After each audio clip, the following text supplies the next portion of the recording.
Absolutely. I want to get everybody's opinion about it because this really stood out when I was looking at the Atlanta Falcons. Uh, with all their holes this year and last year, last year they was able to go 13-3.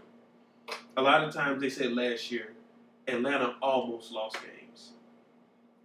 I also look at it as they won close games. Do you think it matters whether or not? Do you think it's a sign of anything if they are winning or losing close games this year? Is that something to be worried about? No, I wouldn't. They have an offense where if they are behind, they should be able to catch up. They got too many weapons. They can come up with too many tricks on their offense. And, we named the starters, but if Harry Douglas not tripping over his feet, he get that ball, he taking off. Drew Davis is not bad, and he's like 6'3". So it's not the thing about it is we said the weapons are better. You said the weapons, of course, the starters. You start out with what, man? Right, and it has so many weapons. It's ridiculous. So what we can say is we got enough to catch up if you think you're ahead. That's one thing. I think the whole idea is we're gonna try to outscore y'all. We're gonna pray for the defense. I think that secondary is jello right now, but that's right now. It really doesn't matter as long as you have one more point than the other team. Right. And with that being said, when you look at the way we can get that ball into the end zone, potentially, I think we're going to be fine. Mm-hmm. So it's just all about publicity and how major networks look at this team. I do want to make one more point. That tight end, the backup tight end from Stanford, it does look like he missed leg day. He really needs to work on his legs. His lower body is too small. Well, he suffered from injuries. He used to be the starter.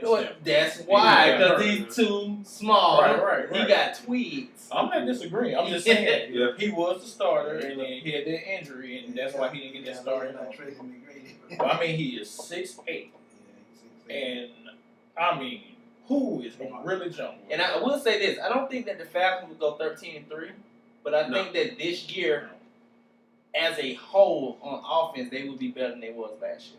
All they got to do is get to the playoffs. That's what it's about. That's what it's all about. I honestly see them going 10-6. Partially is because Sean Payton is back, and as much as I love the Falcons, I have to say that I know his place in Atlanta's history, and he has done some damage to the Falcons.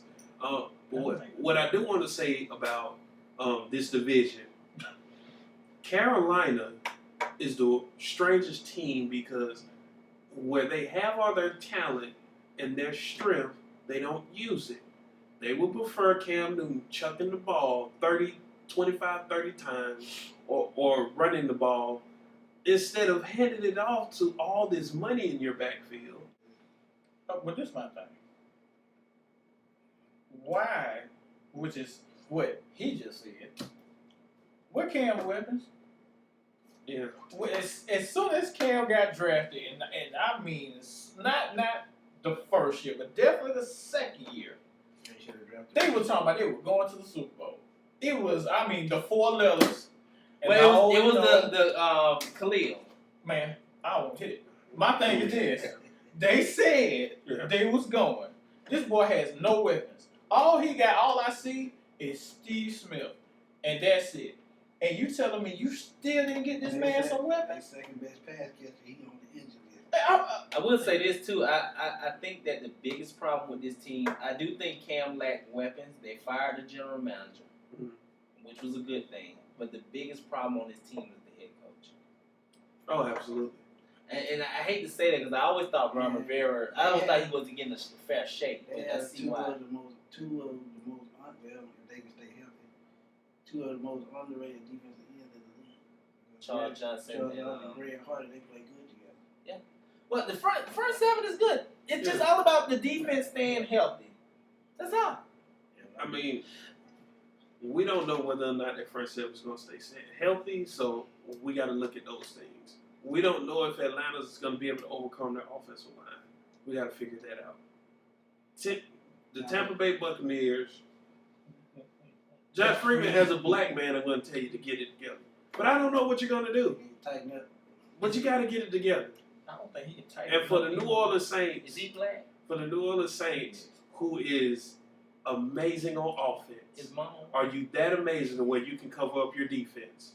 All of those things and more are up for discussion. It's hard to cover up blue, but That was our coverage. We would like to know what you think about. We would like to know what you thought about the points that we had. We would like for you to comment below up under the video. We would like for you to go to our Facebook. Tell us what you think. If you just search for Home Field Advantage Sports Talk and for Home Field Advantage Trash Talk. You can go to our Twitter at the number 4 HF Advantage and tell us what you think. You can also find us on our sports blog at the number 4 homefieldadvantage.sportsblog.com.